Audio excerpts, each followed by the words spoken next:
The next panel is building global businesses, and I'm very, very excited to hear it. A lot of times in making the case for, I've had to make for arts education, one of the things I talk about is the arts as a creator of wealth. I mean, if you happen to write a show, like a Broadway show, you end up starting, if you got a hit, you end up starting a $100 million a year business. And a lot of people get jobs. Same thing is true of broadcasting and any number of other endeavors. And the same thing I suspect, and this is why I'm very much looking forward to this panel of all kinds of businesses, certainly not just the arts. So it's not only, the question with the liberal arts, I think, ought to be not only what job can you get with a liberal arts education, it ought to be what jobs can you create, where I'm guessing the liberal arts do very well. So we have a moderator in a Deputy Undersecretary of the U.S. Department of Education, the former president of Skidmore College, Jamienne S. Deanna Oppenheimer, the founder of Cameo Works and former CEO of Barclays Bank, UK and Western Europe, from the University of Puget Sound. And Jeffery Boyd, chair of the board of directors of the Priceline Group Incorporated, founder and managing director, Brothers Brook, LLC, and he's from New England College and, once again, St. Lawrence University. Please welcome them. Thank you.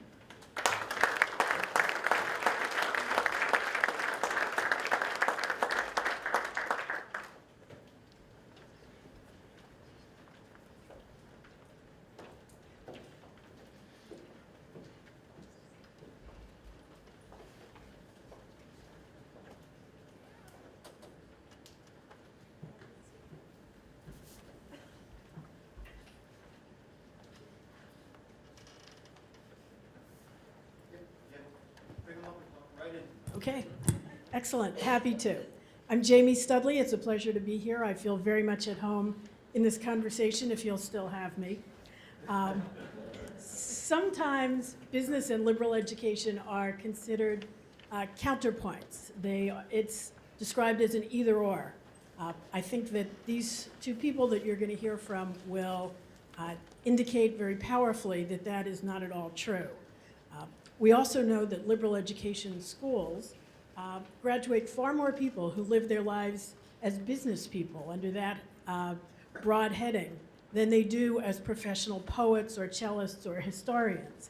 And so it's very critical that we understand that we are preparing many of our graduates for lives as, we hope, leaders and ethically responsible business people, and that is a marriage that is historic, respected, and very, very possible. So they'll tell us something about how they have done that. We all understand that a life of responsibility and leadership grows right out of the very core capacities that we aim for in liberal education.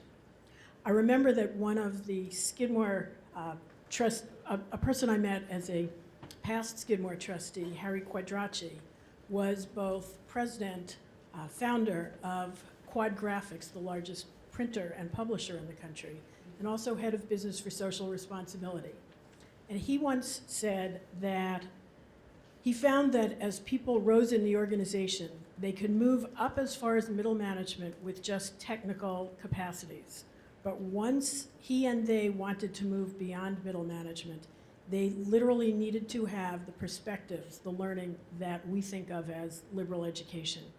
And he was foresighted enough to actually create that for his technical, vocationally educated middle managers to provide them with Aspen Institute-like seminars to give them the kind of grounding in the great thinkers and in some of the kinds of questions that needed to be asked of ethical business leaders that he thought they wouldn't have had otherwise, even though they were very competent in a number of areas.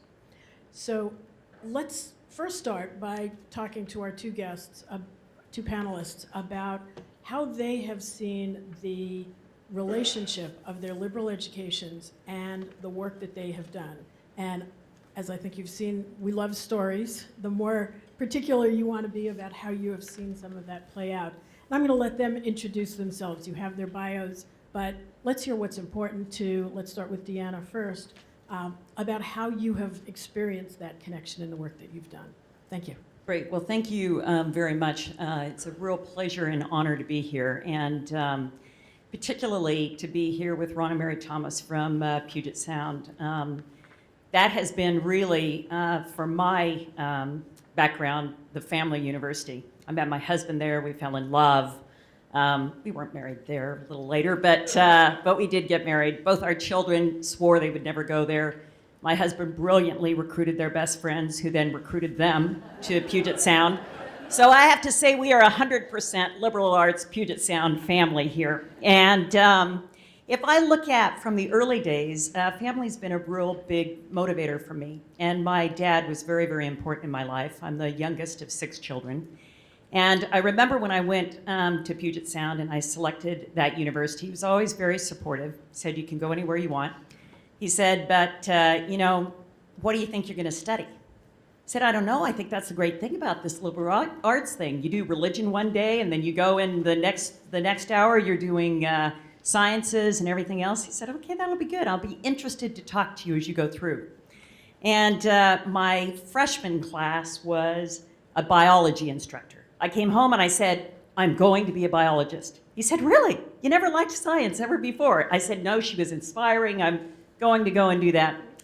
Went on and didn't do that, but learned a lot about the sciences, and ended up in a double major, in an interdisciplinary major, urban affairs at the time, which was an interdisciplinary social sciences major, and political science. So I came home, my dad looked at me and he said, so that's great. What are you going to do now for a job? I said, you're going to go open a politics and government store? And I said, nope, but I'm confident that the skills that I got, I'm going to be able to look at what I want to do. And that's the thing that's been interesting for me of how I made my way into business. I came to Washington, D.C., first job, and then I came back to the Pacific Northwest. And at the time, I sat there and I thought, well, you know what I have a basis of learning is how to take one thing and leverage it into something else. And at that time, industry was going through deregulation. So I looked at those industries, energy, financial services, that were going through deregulation and targeted them, because you needed to have skill sets of understanding government, understanding how the regulatory environment was, but you also needed to understand business and how that came together. So that's how I started off in working in a bank those many, many years ago. That's wonderful. Jeffrey, would you like to introduce some of your liberal education experiences and how they connect to what the many things that you've done since? Sure. So I was a little bit different. When I was in college, I actually knew what I thought I wanted to do. I wanted to go to law school. And so at St. Lawrence, I was a government major, English minor. I can't even remember if it was a double major now, which I thought would be good for law school. And I ended up going to law school and practicing in private practice. And in our parents' generation, when somebody took a job, typically that was for life, especially if it was in a big institution. If you went to work for IBM or for General Motors, like my father-in-law, you started there and you retired there. And that's a very different world than the world we live in today. One of my law partners would interview somebody coming into our office looking for a job, and if that person had 2 or 3 jobs, my partner would say, he's had more jobs than me, we can't hire him. Well, today, people have a lot of different jobs, and I've had a lot of different jobs. I've worked in private practice as a lawyer. I worked as a lawyer in an investment management firm. I worked in a healthcare services firm, and ultimately ended up in an internet firm. And I think the preparation that I got at college put me in a position where I was able to quickly learn what these new businesses and what these new industries were about. And when you think about trying to understand an industry or a business, the things that you have to deal with cut across many, many disciplines. And so, for example, I was a humanities major in college, but I can guarantee you that I would not have been successful as a securities lawyer or as the general counsel of a public company if I didn't really understand math and analyzing numbers, financial statements, business models. That is the stock and trade of a modern American corporation. And while the President of the United States can make fun of somebody who graduates with an art history major, the truth is I graduated with a humanities major, but I knew enough about math to be in a position to learn about accounting, to learn about corporate finance, and ultimately be able to understand the businesses of my clients as a lawyer and the businesses that I worked in as a principal.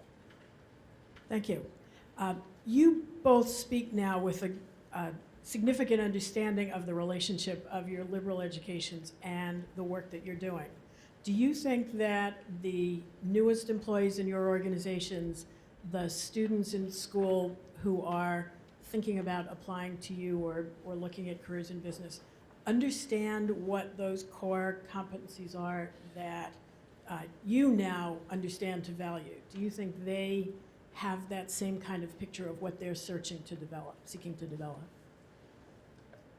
I think the students graduating today are just brilliant. My experience is that they are really, really smart. They understand exactly what they're getting from a liberal arts education, but more importantly than we did, they understand exactly what they want to do. We saw that in spades in this panel before, where if your corporation's not going to be good enough, that's fine. They'll just go out and start their own, and they have the capacity with technology and the ability to do that. Where I think a liberal arts education is really, really helpful is that they don't feel that they are trapped early on. And so when I interview people that are coming in or mentoring people that are ready to start out, the biggest thing you always have is the fear factor. Well, I've got to go do this job because I'm afraid. I'm afraid that I won't make it. I'm afraid that I will fail. I'm afraid that something else. And that's the worst employee that you can have in business. Because what you need someone who is a calculated risk taker. You need someone who can learn and expand, and when you come and tap them on the shoulder and say, I need you to go open up China for me, they say, okay, I don't know Chinese, but I'll be willing to learn and I'll take off and I'll go. And that's what liberal arts does, is it encourages very calculated risk-taking with skill sets that don't give you fish, but they teach you how to fish. The 4 C's that we talked about before: communication, critical thinking, solving problems. I wasn't an expert in every discipline that I certainly have overseen as a CEO, but boy, I could sure understand and ask enough questions and get down to figure out if they knew what they were talking about. And that's what is the real importance I think that these kids are coming out with today. And I think that that's the big benefit that they see. The accessibility issue is one that I know we'll get into later, because you want just more and more to be able to have that opportunity. Yeah, I agree with your comments. I think my observation for students that are coming right out of school is they are in a position to learn. I wouldn't expect them to know, for example, how to build a financial model in Excel, although I might expect them to understand how to use Excel. But you would expect that they would be in a position to have somebody take them through it, to learn it, to try it, like you say, without fearing failure or being worried about the outcome. And I think that's what you get when you get a student fresh out of a good liberal arts school. That's interesting. I've had a number of both business leaders, but also a score of current student government presidents who have asked, in this case, asked the federal government, but I would also ask all of you, share this responsibility with all of you. They've asked that we think what we can do to shrink the distance between academic success and work skills. And I'd be very interested in what you think colleges do well in that regard, but also to interrogate that question about what the appropriate expectation is and what the balance is between what colleges should do and what employers should do, and how they can explain that division of labor and be effective around it. Do you want to? Sure. So first, I think, and we tend to forget this, so we live in a free country. And if a college or a university wants to provide vocational training to its students because they think that'll make it a more attractive place for admissions, or make the school more successful in the long run, they're absolutely free to do so. And there's a lot of debates on college campuses about whether they should or should not, based on the culture of the school or its mission as a liberal arts school. But at least in my judgment, there's no reason why any school couldn't offer vocational training to students if there was demand for it, even if it wasn't part of the quote-unquote academic curriculum of the school. And I think that's something that you're seeing happen more and more, where there are career training, boot camps, mentorship, a lot of different ways to help students get an understanding of what they need to do to show up as an incoming applicant fresh out of school into business. What do I need to know? What does my resume need to look like? What technical skills do I need to show? You know, it's not just about the courses. We have rock climbing walls. There's no reason why you can't have vocational training for students who are interested in a particular career. And I think you're seeing more and more of that. Deanna, what do you think about that question? What's an appropriate goal and balance between college and the workplace? Is it realistic, short-sighted, or appropriate to think about the college playing a part in, the comment was, be prepared for work from day one? Yeah, well, I guess I would distinguish in that question between the words skills and experience. So the skills that I think a liberal arts education produces are the ones we've talked about: the ability to communicate, the ability to think critically, the ability to be a lifelong learner, the ability to take complex topics and synthesize and integrate them into an output, the ability to understand and analyze something that comes up. So I think if a liberal arts education is doing its job, and I think it does, it teaches those skills. The question then gets into work experience and how is that applied.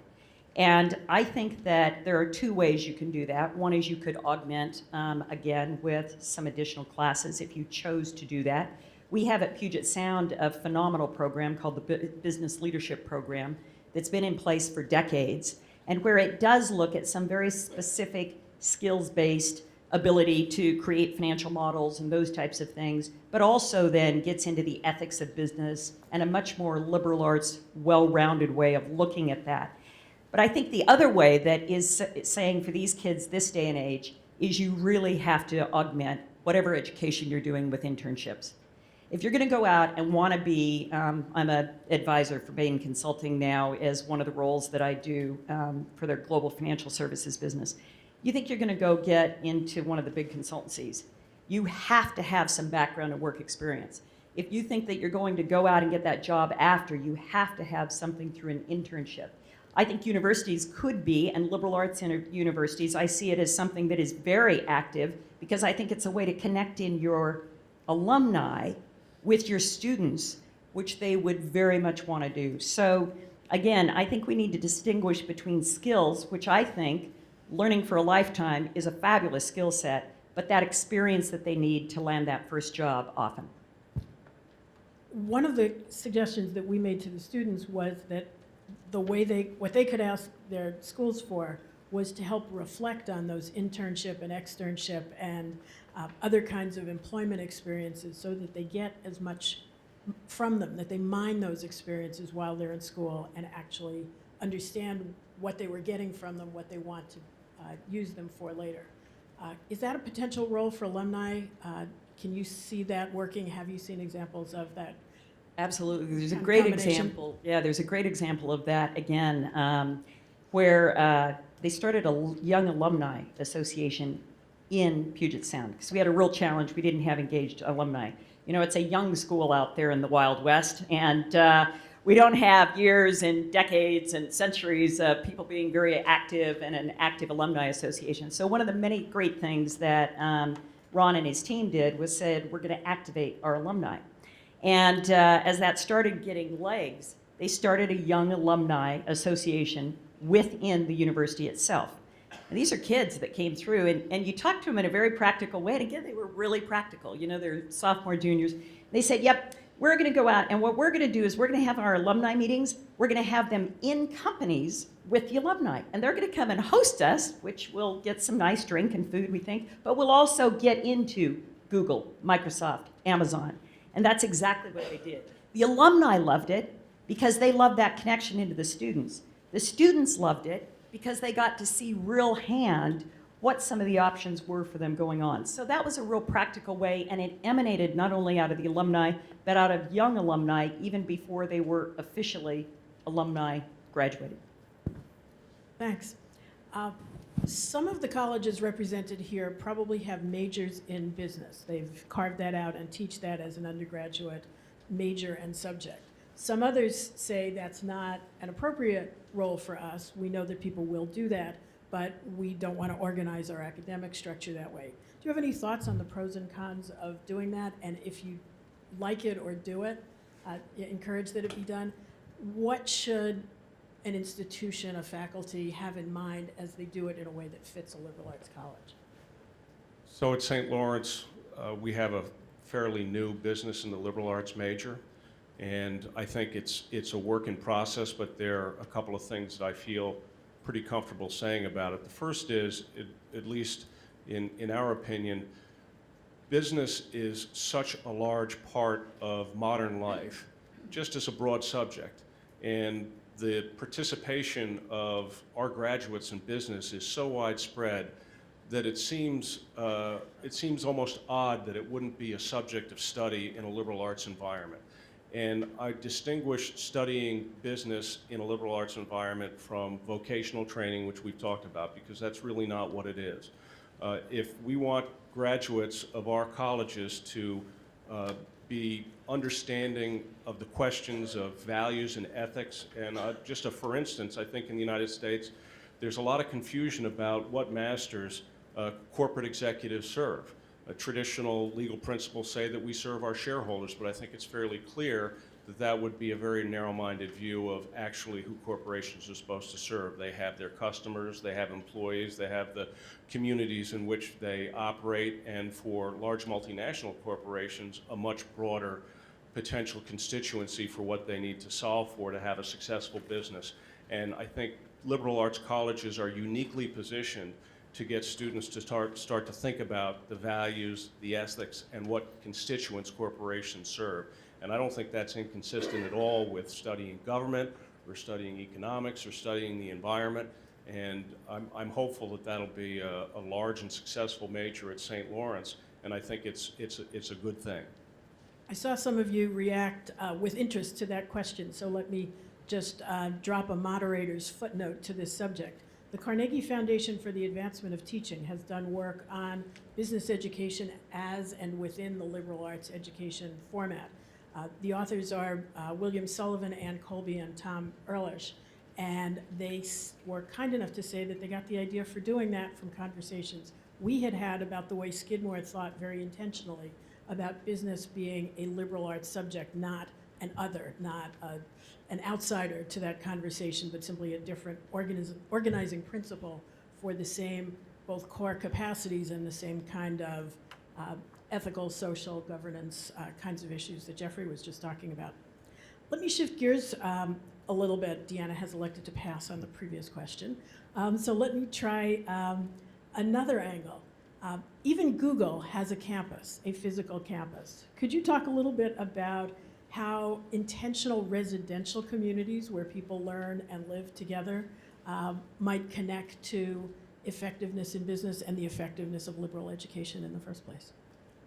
Yeah, so this is interesting because as I was preparing for this conversation, I thought I'll go talk with some recent graduates about what they think is important. And so I asked the questions that we're asking here today of them. And one of the things that came up from one recent grad, he said, you know, the requirement that we live 2 years on campus is absolutely essential in establishing the value of my liberal arts education. And I said, why is that? And he said, well, it's not because I didn't run to move off campus, which I did, you know, as soon as I could. But he said those first 2 years, it was an intensity of experience that you were having civil discourse over beverages, you know, at all hours of the days and night with all people. So with faculty, staff, with fellow students. And I think what the residential nature of a liberal arts university does is it seeds an incredible point in your memory that you really remember.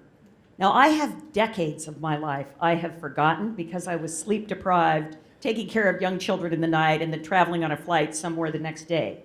But I remember those four years like they were yesterday. And I think that's what that residency does. is it gives you an intensity of experience.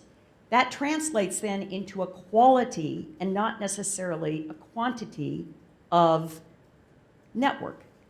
So again, if I look back to the university, particularly faculty that I would be involved with, still today, I'm pleased in one example, and many of you may know him. He's renowned as an economics professor, Mike Visa.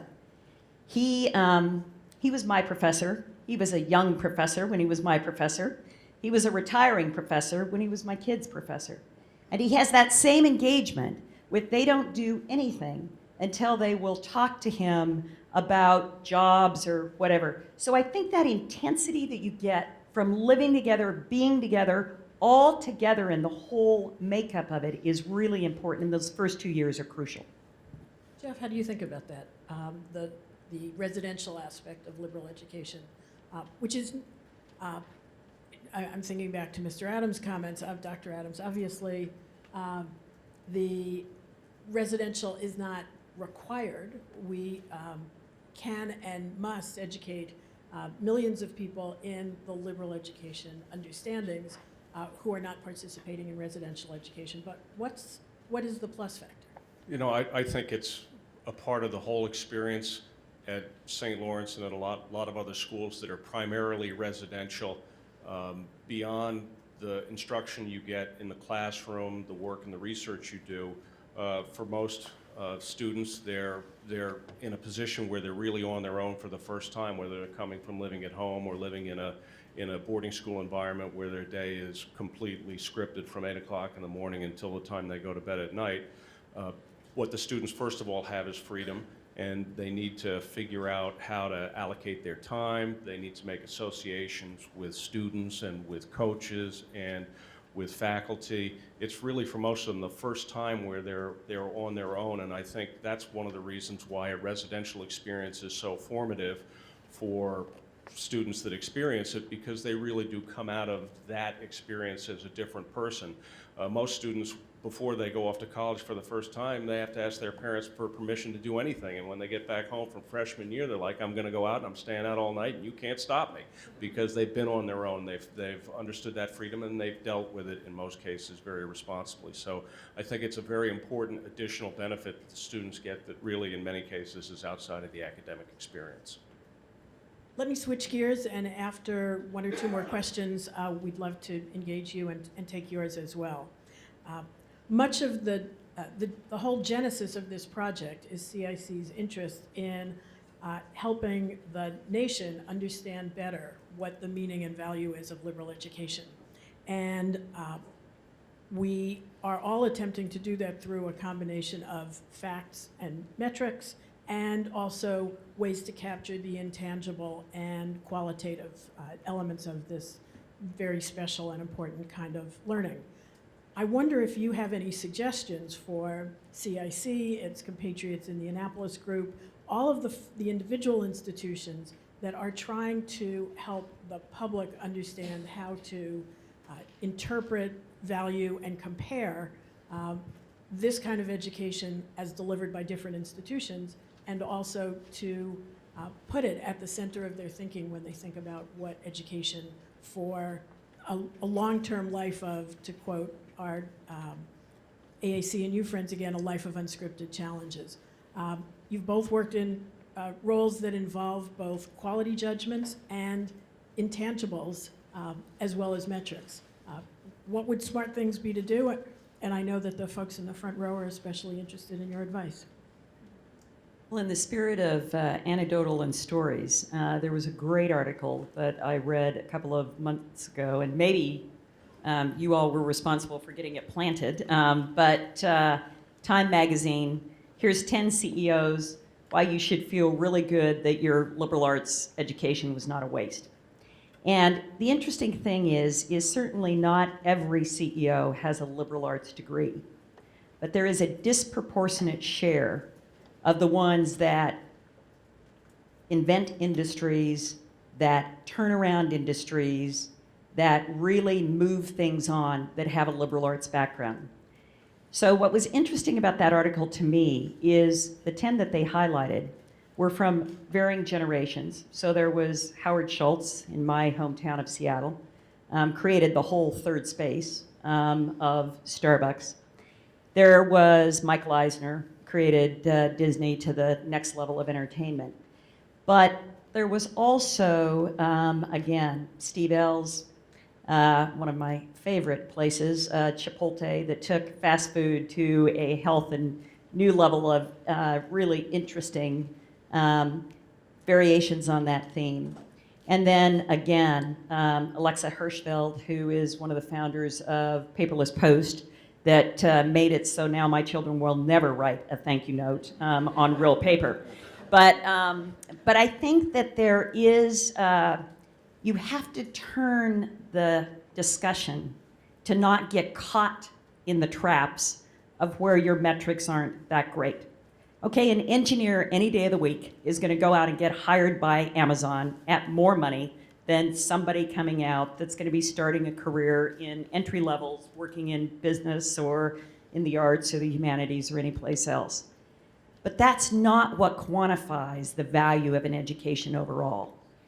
And there are those intangibles of what did they do with that. So I would look at some real case studies of how did they actually move industries? How did they actually move and create things? These entrepreneurs that you have here are amazing. The one thing that I would recommend that you do, and this might be coming later, but I'll tease it a little bit now, is you heard both those earlier people in Matthew and Isaac talk about, well, yeah, we were connected up and we were interfaced before we ever met in person. This generation of millennials and beyond has the virtual and physical world interlaced all on their fingertips of a mobile phone. And I would really be thinking about one of the efforts that you could do of how do you capture that network of all these graduates you have and track them over time and look at what their metrics are that they're producing. Because when you get trapped in just the same thing of this versus that, you know, again, what you earn on the first day out, what you earn here, you're trapped. You're not going to win that game. But that is probably not the most important one. Social entrepreneurism that we talked about before, innovation that you're going to see after. Metrics in those areas are going to be really, really interesting to be looking at. We're very proud at Puget Sound that we were named as one of the top 20 most best universities for entrepreneurs. That's not because of any metric that we do. That's because we got a lot of people that graduate and go out and are entrepreneurial. So there's a number of those things that I think you need to do, that you need to start shaping that debate as you have, but continue to do it in a way that you create some new metrics, your own MPS score, for example, and put that out there. Jeffrey. So I would add maybe a concrete suggestion. So the government came out with the scorecard, which has useful information in it, but the data set is limited. It's limited to students who took federal financial aid, and it's derived from IRS filings for those students. And so you have a scorecard that I think a lot of consumers are going to look at and make an assumption that it's representative of the experience of all the graduates of a given school. And it's in fact not going to be, because it's only a subset of those graduates. There are also different kinds of schools with different, for example, percentages of students who are male and female.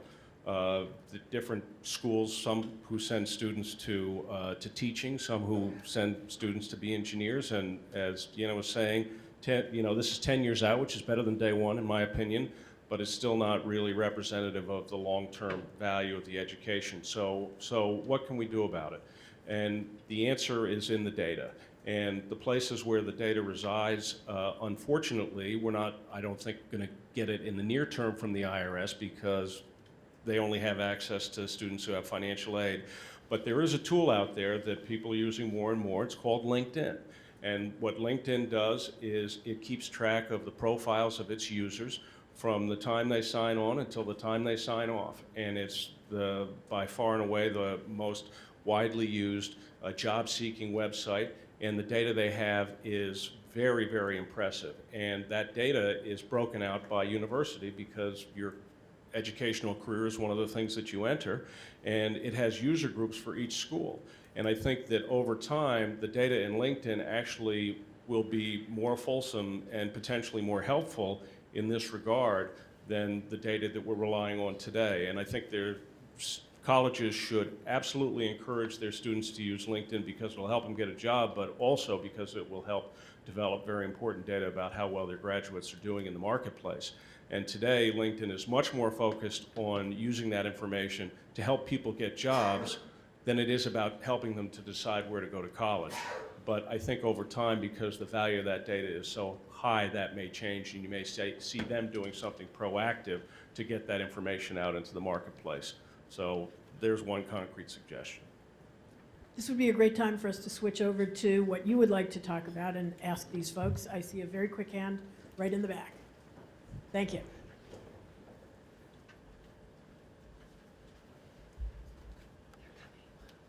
We're looking for a microphone. You have a, Well, I guess I could. No, you can use Nope. one. Here, wait, I gotta turn it on though for that. okay. Okay. And identify yourself, Carl. I'm Carl Strickorda. I'm president of Elizabethtown College. Just picking up on Jeffrey's point, the latest Brookings Institution study that came out late last spring, Jonathan Rotherwell is the lead author on that.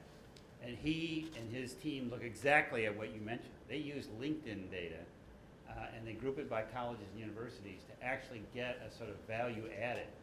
So if you look at ACT and SAT scores and predict using the research that's out there what an estimated income would be for graduates, and then they compare what it actually is by looking at positions that people have had and salaries, they get a sense of the value added. But one of the things they looked at as well is the skills, the set of skills that your graduates have, and they use the LinkedIn data. So you're absolutely right.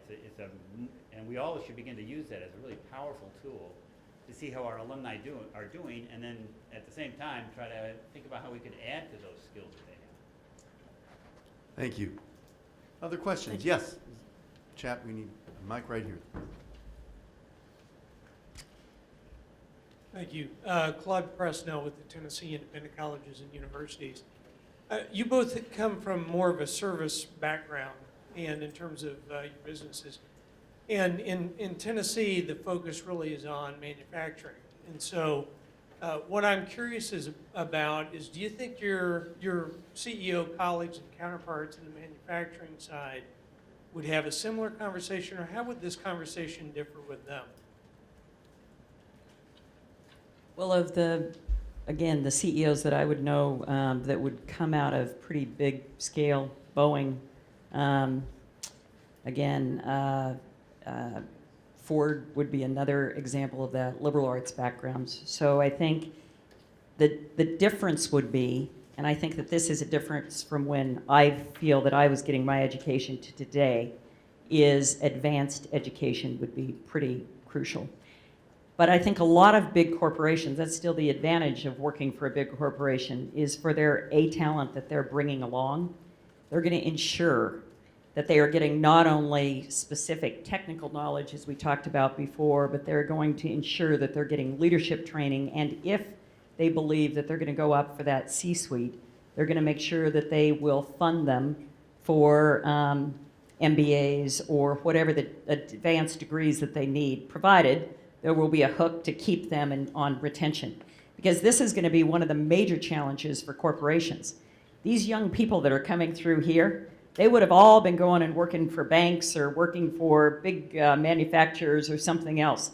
They're just going to take off. So the attraction to larger manufacturing, larger banking, all of those various industries is going to be really important on how do you attract and retain that talent and promote that talent up. And just to add a couple of points there, I think the idea, everybody wants to be the boss, but I don't think that a lot of people have the goal of being the CEO of a business. They'd be very satisfied to have a great career doing something that they love to do. And if you think about a manufacturing business, of course there's engineering processes in manufacturing, but there's also sales and marketing and human resources and finance and legal. all of those things are perfectly suited for liberal arts graduates, and they're great jobs, and they're very fulfilling, and so I don't think they're mutually exclusive, and it's also the case, very famously so at Google and other places, that engineers end up inventing great companies and running them. So it's not that you have to be a liberal arts person to run a giant company, but I don't think it puts you at a competitive disadvantage. And in some cases, I think it gives you an edge, as Deanna was saying, especially on the leadership side, where ultimately your job is going to be to persuade other people that if we all do something together, we're going to be better off. Great question with great answers. Thank you so much. Other questions over there? Hi, Bill Newsom from Stanford, and back in the dark ages from Stetson. And I'm curious about the new business majors in the liberal arts context. I really don't know anything about this, and I'm wondering, do the business students take the same liberal arts curriculum that the other students at the university do? Same distributional requirements, different methods, different subject matter? I know Stetson actually has a separate business school as opposed to the arts and sciences, but I think they still have some distribution. I'm just curious how this model is working, like what's being invented. So the model at Puget Sound has gone through a real metamorphosis, and it's been, as I've said, in place, the business leadership program since the mid-90s, so a long, long time.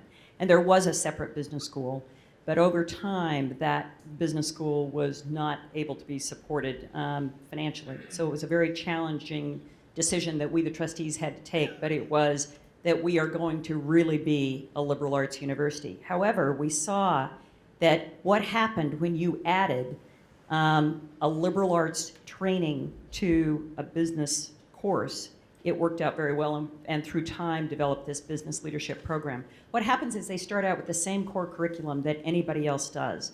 So they are taking the philosophy, the communications, the humanities, sciences, maths, everything as any liberal arts education would. They may have some that they take together as a collective unit, which actually is very interesting, because then they'll delve into a business twist on philosophy or something along that line. But they're taking core curriculum across the piece. As they go up then into the last 2 years, they start specializing into the leadership program. The key element of that I think is very valuable is that businesses then are assigned and mentored to them throughout that entire program. So what they have is the capability to get that real world experience that we were talking before with somebody who is helping bringing them along, not only in their workplace, but coming back and giving them one-on-one involvement and attention. So it really does produce at the end of it a liberally trained, if you will, a liberally educated person that goes out for business. So at St. Lawrence, I think the faculty went out of their way in naming it business in the liberal arts to underscore the fact that it was no different than any other major. The same distribution requirements apply. In fact, to have a business in the liberal arts major, in effect, you have to have a double major with another traditional subject that's been taught at the school for a long time. I think it allows us to add elements, experiential learning, internships, those sorts of things, New York City semester. All of those are additive to it, but it is not, we haven't followed the model where you have a separate business school that's different people doing different things. And just a quick reflection on Skidmore's program when I was there was chaired at one point by somebody from the economics department to assure that there was a crosswalk that was, as it was transitioning from a somewhat slightly more different into this is truly rooted in exactly the same liberal education focus. By having a chair from the economics department, it made sure that it wasn't a lesser or different kind of pathway, but that it was even Stephen as a liberal arts, liberally rooted education program.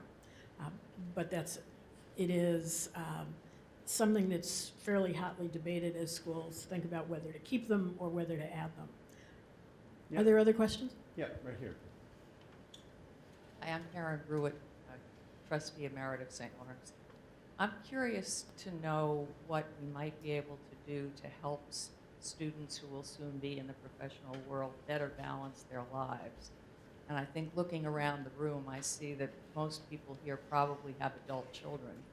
And if you're observing them the way I am, you're observing two high-powered, well-educated people who are trying to live their lives in many different arenas, complicated by a much more demanding communications network than we ever had when we got out of school. And I am really curious about whether there are conversations going on about how to make this all work.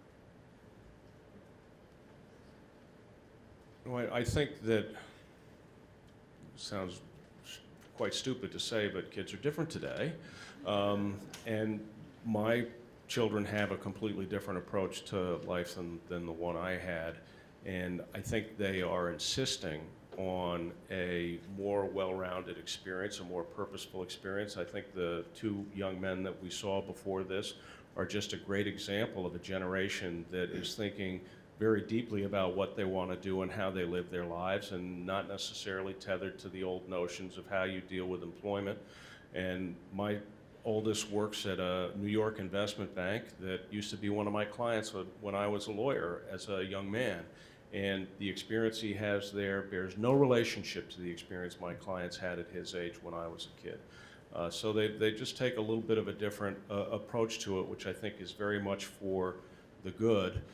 But I think it's a much broader issue than just parenting your kids to have a well-rounded life. It's so easy for a young person to get swallowed up in whether it's the culture of a startup or a bank or any place that they might be working, that ultimately they can lose their perspective. And that's true the stronger the culture is. And I've worked at a lot of different places, at some of the most exciting entrepreneurial businesses around at their time.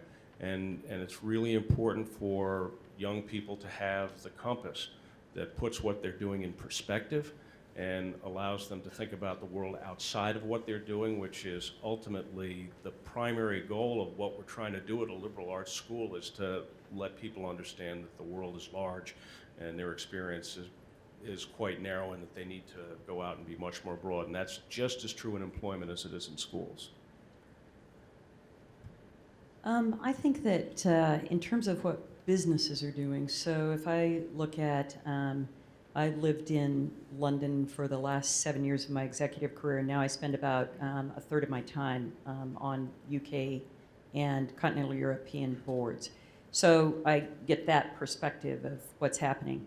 Now more than ever, there is a much more of a recognition of what is that spouse doing as we are recruiting people globally. And while the days of big expat packages are kind of dead in banking, the idea of really what do we do to help ensure that that spouse that's coming over is engaged, because if we're not going to get the spouse connected into whatever they're doing, it will be challenging. So I think that businesses are doing some.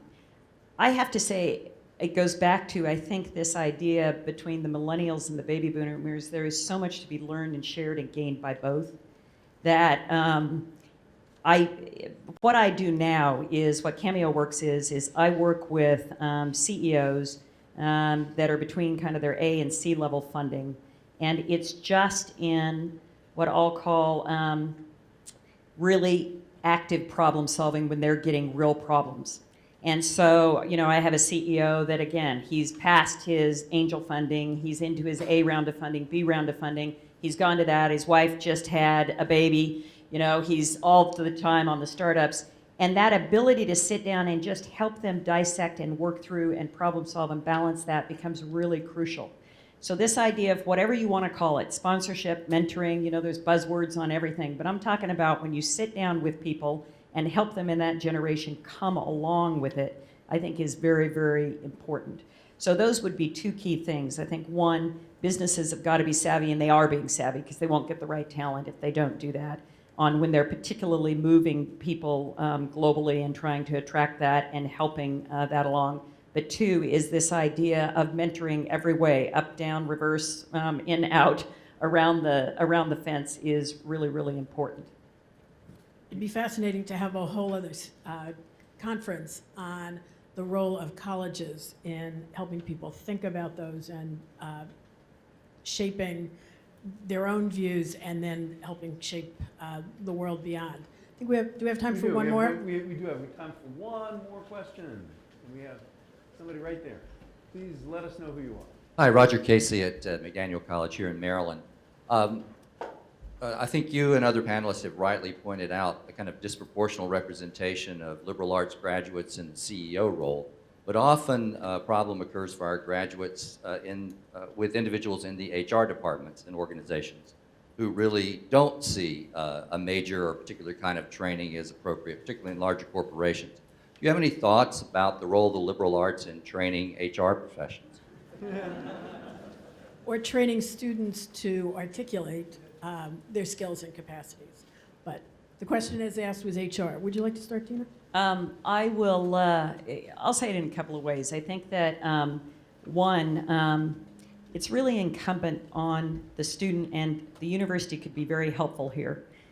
You have professors that every day teach exactly as I think Isaac said it before. I don't want to know the name of all those various elements. I want to know the process you used to get to your solution.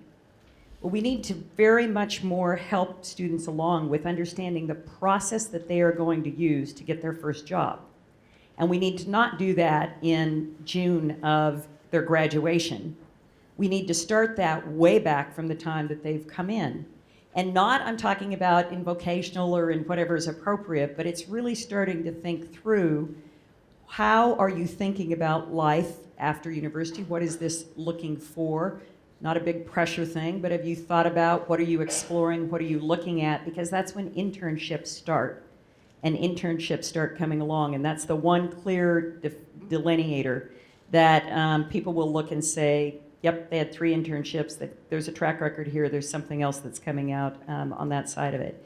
The second thing that I would say that I think is really important where you can help is as they are framing up, and Puget Sound has one, I would assume many of your universities do, have a career center. It's what is that pitch that makes me valuable to a employer? So in my case, when I came back after having been in Washington, D.C. and came back into the Northwest, I had figured out my pitch. My pitch was, it's going through deregulations. I targeted corporations and industries that were going through deregulation. Whether that was a good pitch or a bad pitch, I don't know, but it was something that made me unique, that made me stand out, that made me show that I was thoughtful about what they were going through. And I just think that the third thing that I guess I would say is it starts to get really challenging with HR departments only for anybody looking for a job at any level at any time. That through LinkedIn and through the great example that we used earlier, these kids know how to network. And they need to be networking big time. And LinkedIn is a great way of doing it. I just had a note the other day. I see that you are one step from a person that I want to meet. Would you introduce me? And these are powerful now. This is where technology can be very helpful in where they really do some work of targeting. Could you introduce me to? Which gives them another entree into that organization if they have a stubborn HR director. I will also say that HR positions and roles are going to change dramatically in the next 5 years. They are going to become data analytic positions where the traditional HR person that kind of played God is going to go by the wayside very, very quickly, and it is going to be the new social scientist role in a corporation. Just give one example that I think reinforces this in the question. A couple of weeks ago, one of the companies I work with, not in the Priceline Group, sent me a job description. They wanted me to help them hire somebody who was going to be responsible for product design and marketing of a scale website, 10 million unique visitors a month, a big website. And so a job like that requires 10 years of experience, of very specific experience and a record of accomplishment in the area in which we're hiring. And so this job description starts off by saying education requirements, business degree or engineering degree. And I asked the HR person, I said, if we find somebody who has got the exact business job experience that we want, who has been successful in doing what we want them to do, are you saying we're not going to hire them because they don't have a business degree or because they don't have an engineering degree? And when you ask the question that way, the HR person says, yeah, you know, that's actually quite stupid. The way I wrote that, we're going to have to change that. And I think it underscores another point, which is ultimately a person's success in the world, whether it's in business, education, or otherwise, is going to be defined very substantially by what they do after they get out of college. And we can graduate them very, very well prepared, but ultimately it's their performance in the workplace that's going to determine how far they go. And we should make sure that the HR directors don't forget that. I think on that note, and also given the time, this is the moment to say thank you to Jeffrey and Deanna for their wonderful contributions.